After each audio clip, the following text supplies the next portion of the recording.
Usually when we think about what is real, we just kind of trust our eyes. Right. Yeah, of course. You look out the window, you see a tree, you see a street, you check your phone for the time, and you just assume that what you are experiencing right then is raw, unfiltered, objective reality. Oh, absolutely. It's the ultimate cognitive blind spot, really. Yeah, exactly. But what if it's not?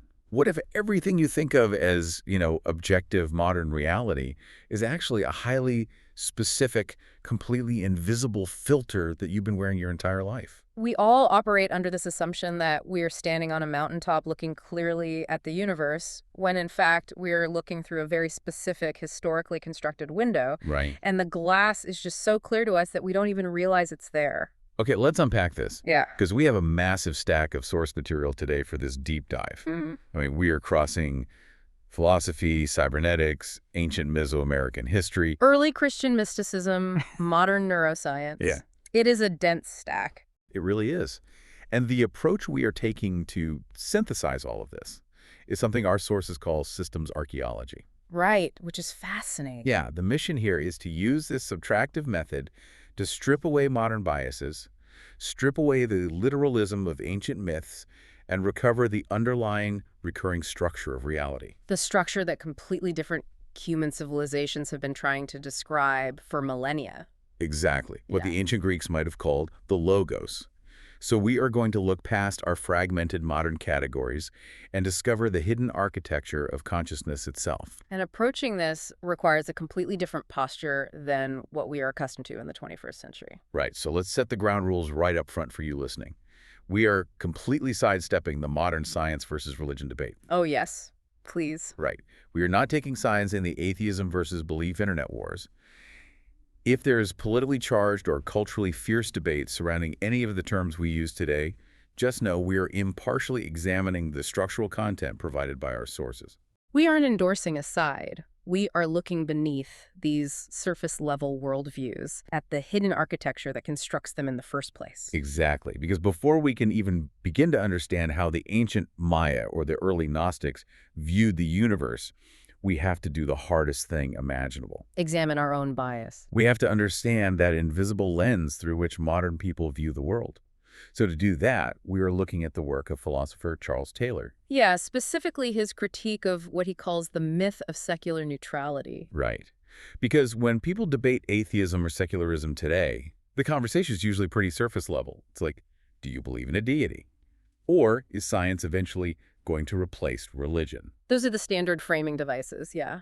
And Taylor's work just fundamentally complicates those assumptions. Because he doesn't treat secularism as simply the absence of religion. Yeah, no, not at all. Modern people tend to unconsciously assume that secular modernity is just what you get when you strip away superstition. Like reality is a wall, and religion is just this old, ugly wallpaper. Exactly. And if you just scrape off the wallpaper, you finally get to the neutral, objective drywall underneath. But Taylor argues that is completely historically false. The neutral drywall just doesn't exist. It doesn't. Taylor argues that modern secular culture is itself a constructed framework. He calls it the imminent frame. The imminent frame. Right. In his view, modern society didn't just remove religion to arrive at neutral reality. It created a brand new background structure, an entirely new worldview. And this worldview shapes how reality is interpreted before you even have a conscious thought about it. Exactly. Modern secularism is the installation of a different operating system, complete with its own metaphysical assumptions, moral intuitions, and invisible background beliefs.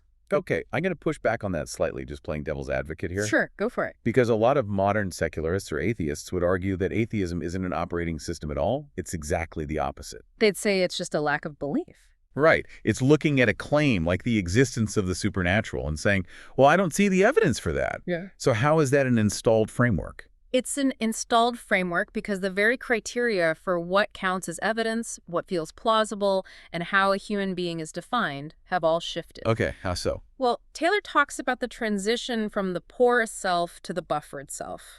In the pre-modern world, the self was porous. Meaning human beings felt themselves to be vulnerable to external spiritual forces, like demons, grace, cosmic rhythms. Yes. The boundary between the inner mind and the outer cosmos was completely permeable. So if I lived in the 14th century and I suddenly felt an overwhelming sense of dread, I might interpret that as a literal demonic attack. Or a disruption in the cosmic order, yeah. But the modern buffered self experiences its own mind as an isolated container. Ah, I see. So if you feel an overwhelming sense of dread today, you immediately categorize it as a neurochemical imbalance or psychological trauma. Right. You look inward. Yes. The imminent frame is a cultural condition where reality is unconsciously assumed to be self-contained, materially closed, psychologically interpreted. And entirely explainable without any sort of transcendence. Exactly. Okay, so the frame dictates the plausibility structures. It shapes what kinds of experiences feel plausible before the evidence is even evaluated. That is the crucial point, yes. So if a modern person has a profound, life-altering mystical experience inside the imminent frame, it is automatically reduced to psychology.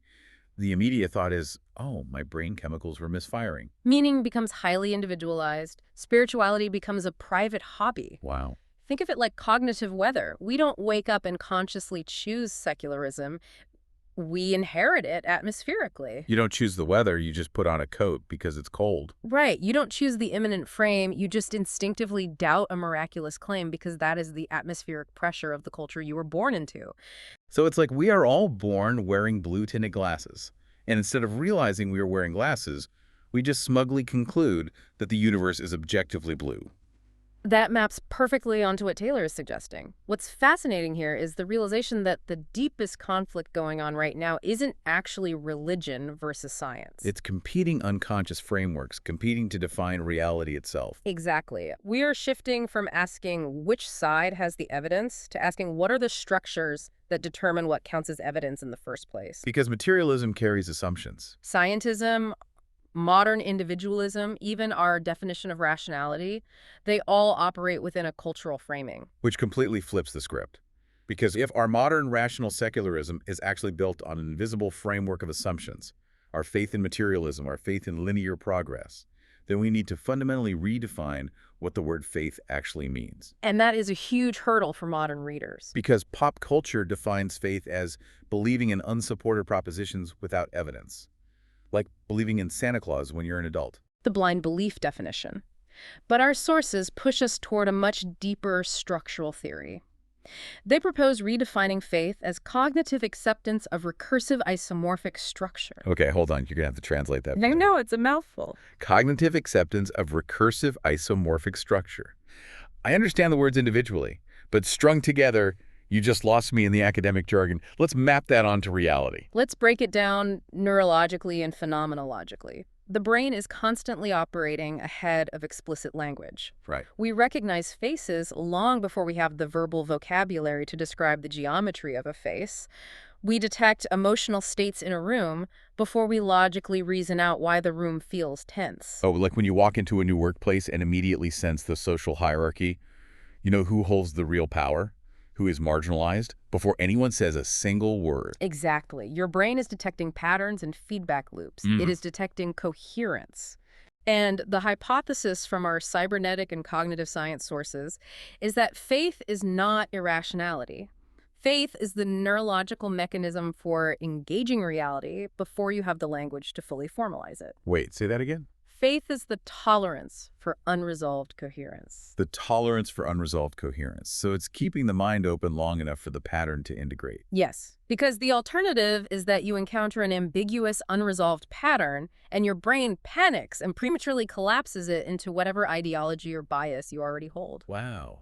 Okay, that makes sense. The cognitive systems responsible for maintaining our isolated identity act as a filter against excessive ambiguity. They stabilize our reality, which is great for survival, but they constrain our ability to tolerate vast, unresolved, recursive structures. Like the interconnectedness of an ecosystem, or the deep patterns of human history. Or the nature of consciousness itself. Faith is what allows the temporary suspension of that cognitive closure. It says, I sense a structure here. I don't have the map for it yet. I don't have the words for it yet. But I'm going to trust the pattern and stay open to it. Precisely. Wait, so true faith is essentially the exact same cognitive process as a scientist's intuition.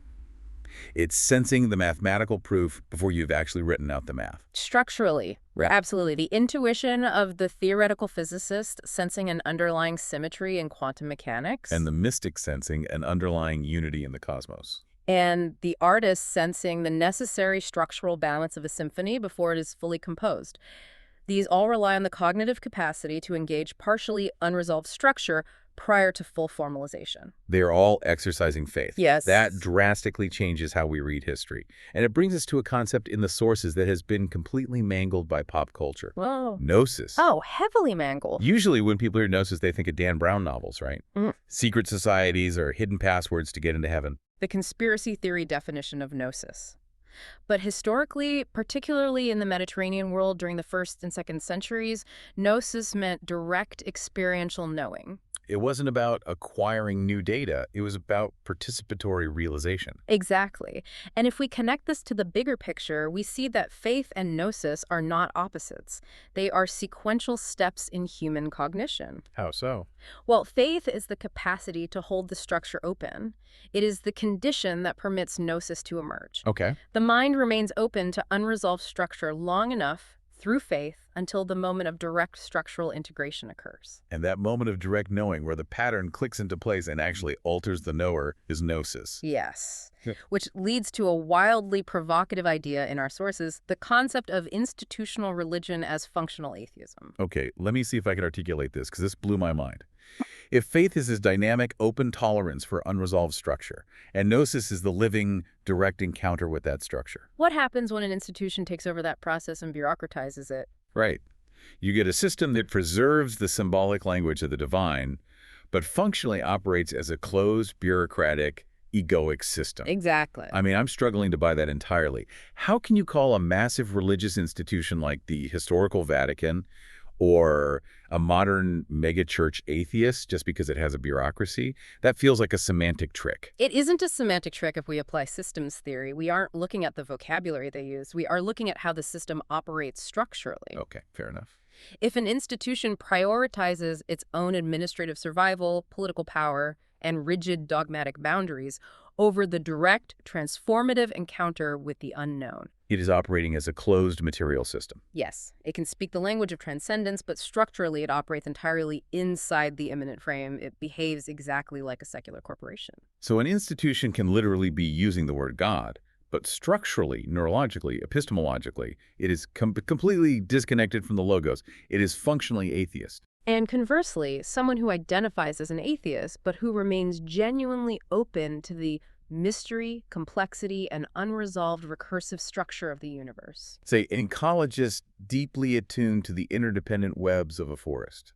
Exactly. They might functionally be operating with true faith and moving toward gnosis. The categories just completely destabilize when you look at it this way. We are looking at the architecture beneath the vocabulary. Which is absolutely necessary before we can attempt the method we discussed at the beginning, systems archaeology. Right. Because if we understand faith as a tool for recognizing structure, we can apply this method to cure ourselves of what the sources call chronological arrogance. A vital term.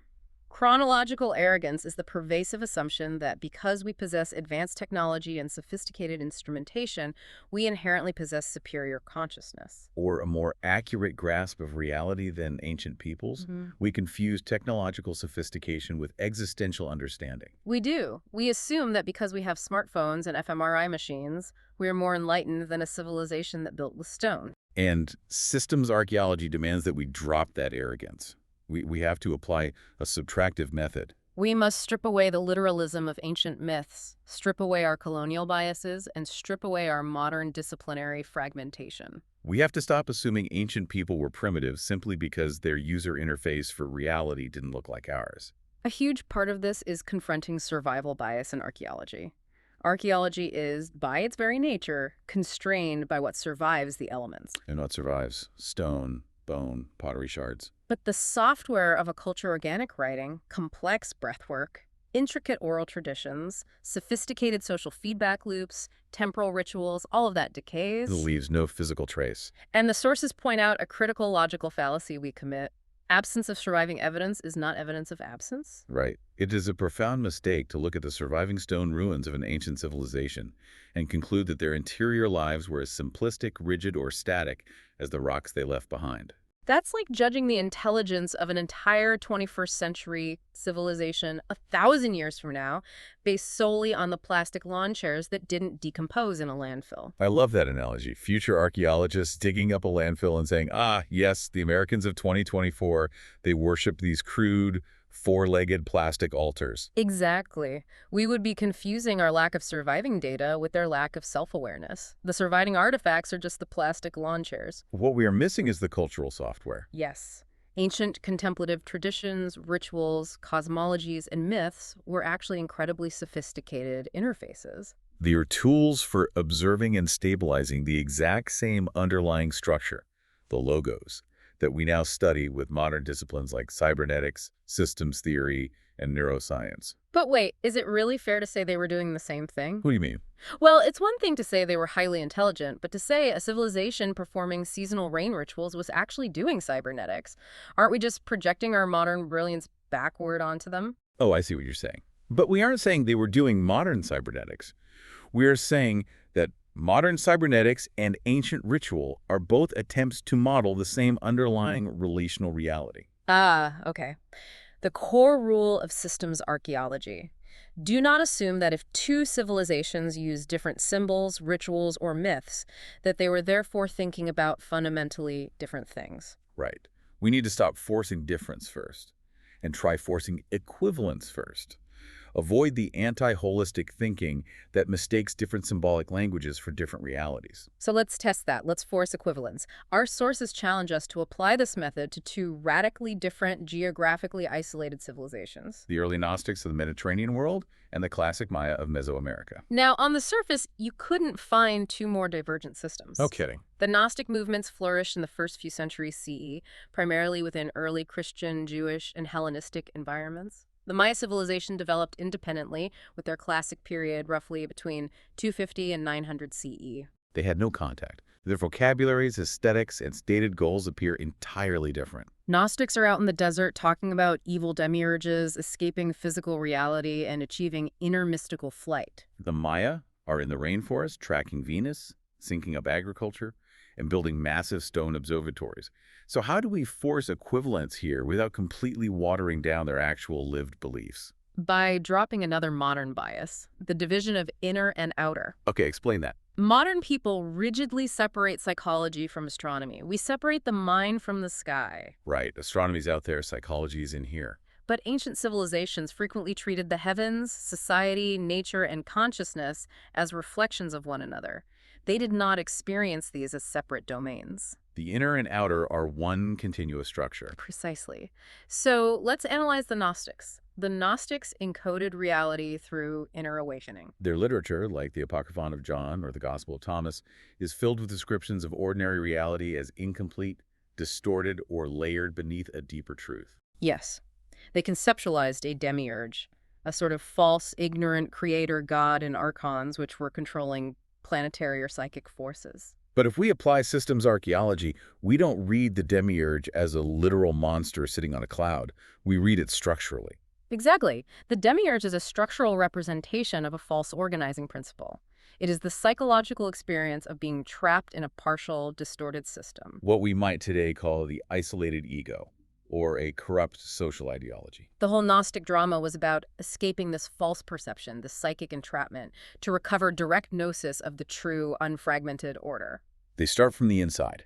How does consciousness escape the false order? Yeah, now let's flip the script and look at the Maya. The Maya encoded reality through outer cosmic synchronization. They organize reality through incredibly complex, nested temporal cycles. The 260-day Tzolk'in, the 365-day Hab, the long count. And modern interpreters operating from the imminent frame look at this and say, ah, the Maya were brilliant astronomers, they were obsessed with time. But they reduce it to mere mechanics, like it was just a big calendar on the wall. Right. But the Maya calendrical system wasn't just passive date tracking, it was a participatory architecture. It was about aligning human consciousness, social order, and agriculture with the recursive waves of cosmic time. So how did that actually work? How does tracking Venus alter human consciousness? Through entrainment. Think about the 260-day Tzolk'in calendar.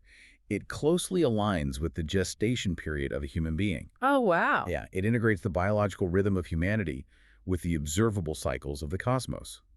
By organizing every ritual, every harvest, every social obligation around these overlapping recursive cycles, you prevent the human mind from isolating itself. You are constantly reminded that you are participating in a larger ecology. Systems archaeology forces the equivalence here. Modernity says the Maya are astronomers, the Gnostics are psychologists. But if one system appears to describe cosmic order and the other describes inner awakening, we have to ask, what if they are the exact same structure viewed from different angles? Both systems fundamentally reject flat material reality, Both see knowledge as transformative, not just informational. and both view ordinary isolated consciousness as a trap. Here's where it gets really interesting. The Maya speak from the outside inward. They say, if you fall out of rhythm with the real order, if you fail to maintain the cycles, disorder follows. You must return to the count, synchronize with the waves of time, align your consciousness with the nested recurrences of the universe. And the Gnostics speak from the inside outward. They say, if you mistake the false order for the real order, you remain asleep. You are trapped in a counterfeit reality generated by the ego. You must awaken to the logos. One diagnoses the illness, the Gnostic system of false perception and psychic entrapment. The other provides the preventative architecture for the cure, the Maya system of cyclical synchronization. But they are describing the exact same problem. Consciousness suffers when it is severed from the recursive order in which it participates. This is a massive paradigm shift. The Gnostic false world is just the Maya world out of rhythm. Yes. The Maya calendar wasn't just a clock for telling when to plant corn. It was a sophisticated psychological tool. It was a consciousness architecture designed to prevent those false Gnostic worlds, those isolated ego tunnels, from forming in the mind in the first place. When we reduce the Maya to astronomy and the Gnostics to theology, we are the ones who are blind. Modernity separates these disciplines into different university departments. But the ancient systems were holistic because they assumed reality itself was holistic. Cosmology, mental health, spirituality, and social order were parts of one continuous reality. Our inability to understand them isn't because they were primitive, it's because we are fragmented. We are trapped in the exact anti-holistic thinking that these ancient systems were designed to cure. And perhaps the most stunning realization in our source material is that modern science is just now starting to catch up to this ancient holistic view. Yeah, we have established that the Maya and Gnostics were modeling a holistic recursive reality. But how does this map onto our modern secular vocabulary? It turns out disciplines like cybernetics and neuroscience are rediscovering the exact same logos. This is where we have to dive into Gregory Bateson. His work is a foundational anchor in the cybernetic sources we are reviewing. Bateson wrote Steps to an Ecology of Mind, and his core premise was that mind is not a thing confined to the skull. Which is a radical departure from the modern secular view. The imminent frame assumes consciousness is this private, isolated narrator sitting inside your brain, looking out at a dead mechanical universe. But Bateson, working across anthropology, psychiatry, and cybernetics, argued that mind emerges through recursive relational systems. Mind is an ecology. It exists in the feedback loops between the organism and the environment, between individuals, between society and the cosmos. He used the famous example of a blind man with a cane, right? Where does the blind man's self end? Yeah, does it end at his brain, his hand, the tip of the cane, or the sidewalk he's tapping? Exactly. Bateson argued that the mental system, the mind, is the entire circuit. The brain, the hand, the cane, the street. If you sever any part of that feedback loop, the mind in that context ceases to function properly. Mind isn't a noun located in a container, it's a verb happening across the system. And pathology, mental illness, societal breakdown, ecological collapse emerges when those relational systems become distorted, when the feedback loops are severed. Which sounds exactly like the Gnostic entrapment under the archons, or the Maya misalignment with the calendar. It is isomorphic. It is the same underlying structure. Cybernetics mathematically models what the Maya ritually enacted. And we see this even more granularly in modern neuroscience, specifically with the study of the default mode network, or the DMN, and theories like predictive processing. Let's get into the mechanics of the default mode network, because this connects everything. This is the network of interacting brain regions that is active when a person is not focused on the outside world. It's the seat of daydreaming, self-reflection, worrying about the past, planning for the future. It is basically the neurological generator of the narrative self. Yes. The DMN stabilizes our identity. It weaves our memories and projections together to create a narrative continuity so you feel like the same you today that you were yesterday. And from an evolutionary biological standpoint, that stabilization is incredibly useful. You need to know where your boundaries end and the predator's teeth begin. You need a self-model to survive. But the sources suggest that modern culture has made a catastrophic cognitive error. We mistake this recursive self-modeling, this DMN ego generation, for ultimate awareness. We think that hyper-self-awareness, constant internal narration, and rigid individual identity are the highest forms of consciousness. Whereas ancient contemplative traditions viewed that exact same egoic self-model as a filter, a constraint, or even an illusion. The modern view equates enlightenment with more self-awareness. The ancient view equates liberation with ego transcendence, with self-emptying, with participating in a larger structure. The Gnostic false self, or the Maya need for ritual synchronization to interrupt ordinary social identity, these are ancient ways of describing the modulation or suppression of the default mode network. If I'm understanding this, ordinary consciousness is basically a survival interface. It's like a computer desktop. Oh, that's a great analogy. The ego is just a folder icon on the screen, so we can organize files, click on things, and interact with the environment without having to process the raw, overwhelming binary code of the universe. The desktop interface is incredibly useful. But we've mistaken the desktop for the actual computer. We think the little folder icons are objective reality. That maps perfectly onto philosopher Thomas Metzinger's theory of the ego tunnel. The brain generates a useful interface, a simulation of a self, but it is entirely opaque. It hides the fact that it is a simulation. We get trapped inside the simulation. That is the exact mechanism of the Gnostic demiurge. It is consciousness becoming trapped inside a lower-order organizing system, the egoic interface, and mistaking that system for ultimate reality. And how does predictive processing factor into this? Predictive processing suggests the brain is fundamentally a prediction machine. It doesn't passively receive reality. It actively projects a model of reality and only updates it when there is a prediction error or a surprise from the sensory input. It wants to minimize surprise to save energy. Right.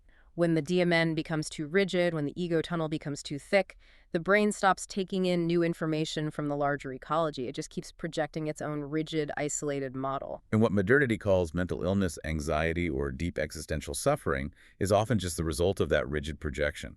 The desktop freezes. We are severed from the larger ecological, social, and cosmic feedback loops. We are out of the Maya rhythm. We are trapped in our own predictions. The isolated ego experiences itself as separate, which generates profound suffering. The isolated ego says, I am a fragment in a dead universe. But the logos reveals relation. Cybernetics reveals that systems only exist through recursive interaction. Ecology demonstrates interdependence. Neuroscience shows the self is a constructed simulation. The Maya encoded this recursive order through time, and the Gnostics encoded it through consciousness. But they're all pointing to the exact same realization. Isolation is an illusion. If the isolated ego is an illusion, if reality is this participatory, recursive structure where the inner and the outer are not separate, how does this change how we interact with each other? Yeah, we've spent a lot of time on high-level philosophy and neuroscience. But what does the recovery of the logos teach us about baseline human interaction? It changes everything about ethics and relation. The recovery of the logos shows us that isolation is the ultimate distortion. And when we look across these different cultures, we see them expressing this profound relational truth in ways that transcend their specific historical moments. We see the realization of one humanity. Our sources give us two incredible examples of this. First, let's look at the Maya greeting. The phrase, often rendered as "inlaki," which translates roughly to "I am another yourself" or "I am another you." Think about the structural depth of that statement. It is not just a polite social pleasantry. It is a declaration of recursive identity. It is an acknowledgement that the person standing in front of you is not metaphysically separate from you. They are not a different ontology. They are another iteration of the same underlying logos. I am another yourself. And then our sources do something fascinating. They jump continents and centuries to compare this structurally to the emergence of Christianity in the first century Mediterranean. Now, usually we just think of Christianity as a new historical religion replacing Judaism and spreading through the Roman Empire. But through the lens of systems archaeology, it looks completely different. It looks like a massive structural translation. The Jewish tradition already possessed this deep structure of relational ethics, covenant, prophetic consciousness, and a profound alignment with divine order. But the Hellenistic world, the Greek philosophical environment, possessed the language of universality, ontology, and the concept of the logos itself. So early Christianity emerges right at that intersection. It acts as a bridge, translating Jewish relational ethics into Hellenistic logic. And the famous command to love thy enemy completely shifts in this context. It isn't just a command for moral politeness. It isn't just, hey, be nice to the people who are mean to you so you can be a good person. Not at all. It is a radical structural recognition that the other is participating in the exact same logos. Hating the enemy is like the left hand hating the right hand. It is a systemic failure to recognize the whole. The Roman soldier and the marginalized Jewish peasant are not structurally different beings. The stranger is not outside the structure. The apparent other is simply another expression of the same reality. To love thy enemy is the realization that the enemy is another yourself. It is the Maya greeting expressed in the Mediterranean world. I am another yourself and love thy enemy are the exact same structural insight. They are different cultural interfaces for recognizing that the fragmentation of humanity is an illusion. The lodos was always shared.